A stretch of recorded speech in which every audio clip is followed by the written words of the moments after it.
जय हिंद दोस्तों, कैसे हैं? आई होप कि आप लोग अच्छे होंगे। तो आइए दोस्तों, आज के क्लास में हम फिर से यहाँ पर देखने वाले हैं, संस्कृत का क्वेश्चन देखने वाले हैं। संस्कृत का वायरल यहाँ पर सैंपल पेपर हम लोग देखने वाले हैं और इससे आपके बोर्ड एग्जाम से लेकर सेंटअप एग्जाम में क्वेश्चन बिल्कुल तरह से पूछा जाएगा। आपको इस सारे क्वेश्चन को बिल्कुल तरह से रट जाना है, क्योंकि ये जो सैंपल पेपर है आपको बिहार बोर्ड में क्वेश्चन सेट हुआ है उसका सैंपल पेपर है, प्लस में आपका सेंटअप एग्जाम में ये सारे क्वेश्चन आपको देखने को मिलेगा। तो हम इस वीडियो में आपको एक एक करके आपको 50 क्वेश्चन बताएंगे, चूंकि 100 ऑब्जेक्टिव पूछा जाएगा जिसमें से आपको मात्र 50 ही बनाना है। तो हम वो 50 के 50 आपको बताने वाले हैं। तो इस वीडियो को आप एंड तक देख करके सारे क्वेश्चन का आंसर आप कर लेंगे। बाकी यहाँ पे अगर अभी तक आप वीडियो को लाइक नहीं किया तो यार लाइक कर दीजिए। चैनल पर पहली बार आए तो चैनल को सब्सक्राइब करके बेल आइकन को प्रेस कर लीजिएगा, चूंकि मैं इस तरह के आपको क्वेश्चन यहाँ पर देते रहते हैं। इस तरह के इंपोर्टेंट एकदम तरह से वायरल क्वेश्चन यहाँ पर हम देते रहते हैं, जिससे कि आपको आने वाले बोर्ड एग्जाम में भी आपको देखने को मिलेगा। तो चलिए हम लोग एक एक करके ऑब्जेक्टिव क्वेश्चन देख लें। यहाँ पे हम सबसे पहले देखेंगे पहला सवाल, सत्य का मुख किससे ढका हुआ है?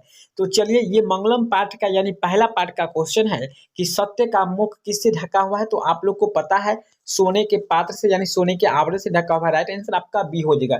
इसी तरह से आपका 2 नंबर सवाल है, किसकी विजय नहीं होता है? तो किसकी जीत नहीं होता है, अर्थात किसका जीत नहीं होता है? तो असत्य का जीत नहीं होता है। राइट आंसर आपका सी हो जाता है। इसी तरह से आपका 3 नंबर सवाल है, विद्वान अपने नाम और रूप को या फिर रूप एवं नाम को त्याग कर किसमें मिल जाते हैं? वो परमेश्वर में लीन हो जाते हैं, अर्थात भगवान में वो मिल जाते हैं। राइट आंसर आपका सी हो जाएगा। 4 नंबर सवाल है, अलस कथा पाठ के रचनाकार कौन है? तो आप सभी को पता है विद्यापति जी है। राइट आंसर आपका सी हो जाएगा। अलस कथा पाठ का लेखक जो है यहाँ पे विद्यापति जी है। वहीं मैं बात करूंगा स्वामी दयानंद।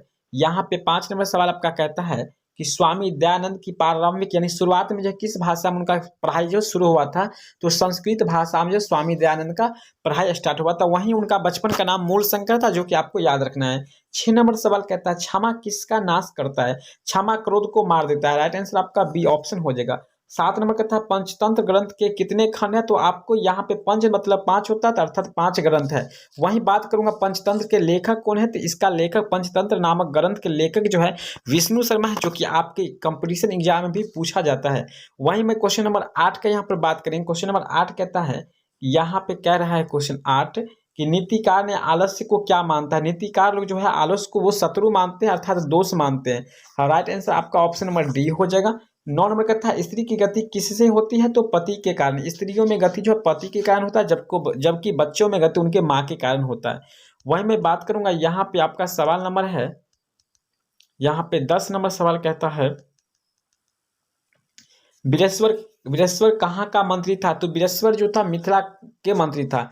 राइट आंसर आपका सी हो जाएगा। अनर्थ का नाश कौन करता है? अनर्थ जो है किसको मारता है? पराक्रम अनर्थ को मारता है। राइट आंसर आपका यहाँ पे डी हो जाएगा। ठीक है ना।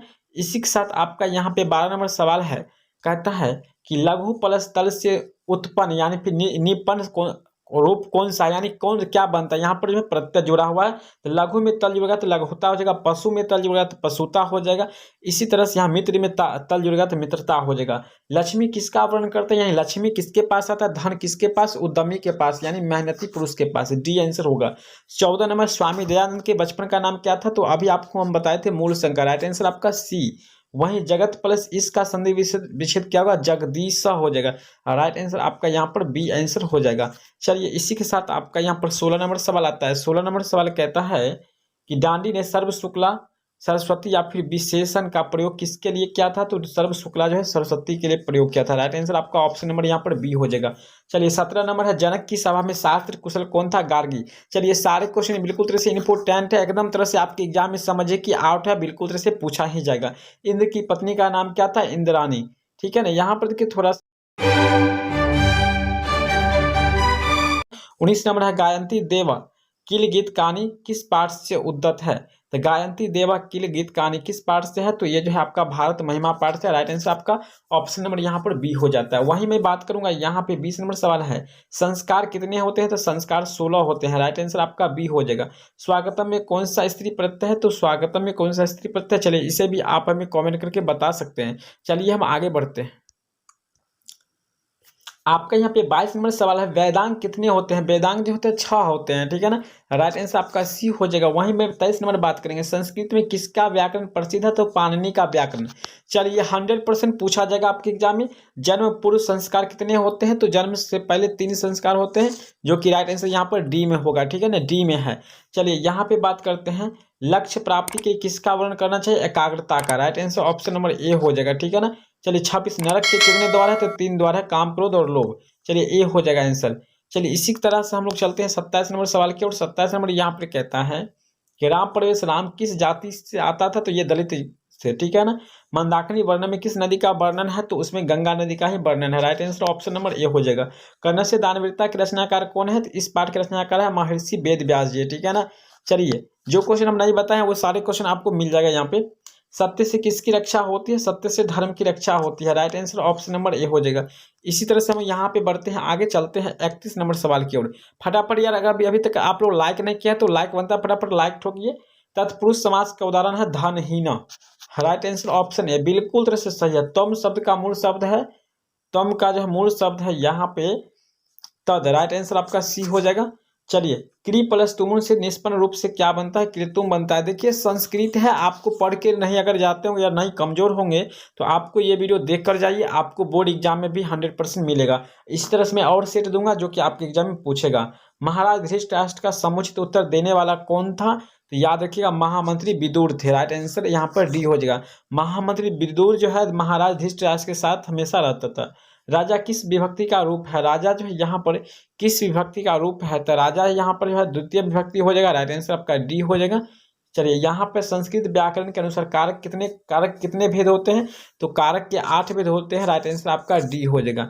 चलिए इसी तरह से हम लोग यहाँ पे बढ़ते हैं आगे। और यहाँ पे आपका है सत्यमेव जयते किस उपनिषद का मूल मंत्र है? चलिए बहुत ही शानदार क्वेश्चन। सत्यमेव जयते किस उपनिषद का मूल मंत्र है? तो ये है मुंडको उपनिषद का। चलिए बहुत अच्छा क्वेश्चन है, बिल्कुल तरह से पूछा जाएगा। दृक्षति किस लकार का रूप है? तो ये जो है किस है? तो ये जो है आपका लिट लकार का, ठीक है ना। लिट या फिर लट होगा, थोड़ा डाउट है इस पर। सिखों के 10वें गुरु कौन थे? तो Guru Gobind Singh. Right answer C हो जाएगा, ठीक है ना, जो कि यहाँ पे पटना में इनका जन्म स्थल है।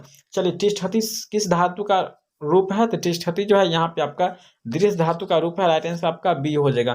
चलिए आगे बढ़ते हैं। यहाँ पे आपका 41 नंबर सवाल कहता है आर्य समाज के संस्थापक कौन थे? तो आप लोग को अच्छी तरह से पता है, Swami Dayanand. Right answer option number यहाँ पर बी। चलिए 42 नंबर है, देवालय का सही संधि विच्छेद क्या है? देव जोड़ आल्य, देव जोड़ आल्य। राइट आंसर आपका हो जाएगा यहाँ पे ऑप्शन नंबर ए। चलिए 43 नंबर सवाल कहता है, जरा ध्यान से समझिएगा। यहाँ पे कहता है अ प्लस ई से कौन सा शब्द बनेगा? देखिए अ प्लस ई कहता है या फिर ई प्लस अ कहता है, य बनता है, ठीक। ई प्लस अ से य बनता है। जैसे कि यहाँ पे आप लोग देख रहे हैं 46 नंबर सवाल में, तो यहाँ पे तो राइट आंसर आपका ए हो जाएगा। लेकिन यहाँ पे ऑप्शन नंबर आपका य होना चाहिए, लेकिन य इसमें ऑप्शन में नहीं है, इसलिए यहाँ पे कुछ भी नहीं होगा, ठीक है ना। आपको इससे यहाँ पर देख रहे हैं थोड़ा उल्टा पुल्टा, कोई दिक्कत नहीं होता है यहाँ पे, ठीक है ना। अ ई य बनेगा, ठीक है ना, या फिर आई बनेगा, जो कि आई ऑप्शन में है ही नहीं। चलिए यहाँ पे 44 नंबर सवाल आपका कहता है पावक का सही संधि विच्छेद है, पौ जोड़ अक होता है। Right answer option number A. Bharat भूमि कैसी है? तो विशाल रम्या रूपी है। Right answer option number A होगा, यानी विशाल है। चलिए 46 तो आपको बता ही दिए हैं। 47 कहता है मनोरथ में कौन सी संधि है? तो मनोरथ में जो है कौन सा संधि है? तो 47 का यहाँ पर क्या होगा? 47 और 48 का हम यहाँ पे बात करेंगे। तो 47 में क्वेश्चन कहता है मनोरथ में कौन सा संधि है? देखिए हम थोड़ा काफ़ी फास्ट यहाँ पे बोले हैं, तो अगर आपको समझ में नहीं आया होगा तो आप हमें कॉमेंट करके बता सकते हैं। यदि इसके बाद भी कोई प्रॉब्लम है तो आप हमें पर्सनल मैसेज भी कर सकते हैं, जिसके लिए आपको लिंक डिस्क्रिप्शन में मिल जाएगा। तो चलिए यहाँ पर 47 का हो जाएगा कि मनोरथ जो है यहाँ पर व्यंजन संधि है। राइट आंसर आपका सी हो जाएगा। वहीं मैं बात करूंगा 48 निम्नलिखित किस पद में यन संधि है, यानी किसी में यन संधि हुआ है? तो यहाँ पे आपका हो जाएगा आंसर नैनम में। राइट आंसर आपका सी हो जाएगा। इस तरह से हम बात 48 क्वेश्चन यहाँ पे बता रहे हैं। 48 के बाद यहाँ पर क्वेश्चन किसी तरह का नहीं है, तो हम 48 तक आपको बताए हैं। आगे जो भी आपको क्वेश्चन इस तरह के अगर आता है तो हम आपको सबसे पहले यहाँ से बिल्कुल सही आंसर के साथ में दे दूंगा। तो इसके लिए अगर अभी तक भी आप अगर इस चैनल को सब्सक्राइब नहीं किए हैं तो आपके फायदे की बात है यार, सब्सक्राइब करो चैनल को। अगर पहली बार आए हो तो वीडियो को लाइक भी कर दो। लाइक करने के बाद अगर आप चैनल को सब्सक्राइब नहीं किए तो सब्सक्राइब करके ध्यान रखिएगा, बेल आइकन को दबाना मत भूलिएगा। अगर वो नहीं दबाते हैं तो आपके पास किसी भी वीडियो का नोटिफिकेशन नहीं जा पाएगा, जिससे आप उसको नहीं देख पाओगे। तो इसके लिए आपको चैनल को सब्सक्राइब के साथ आपको बेल आइकन को हिट करना है। तो चलिए हम मिलते हैं नेक्स्ट वीडियो में, तब तक के लिए सभी लोग को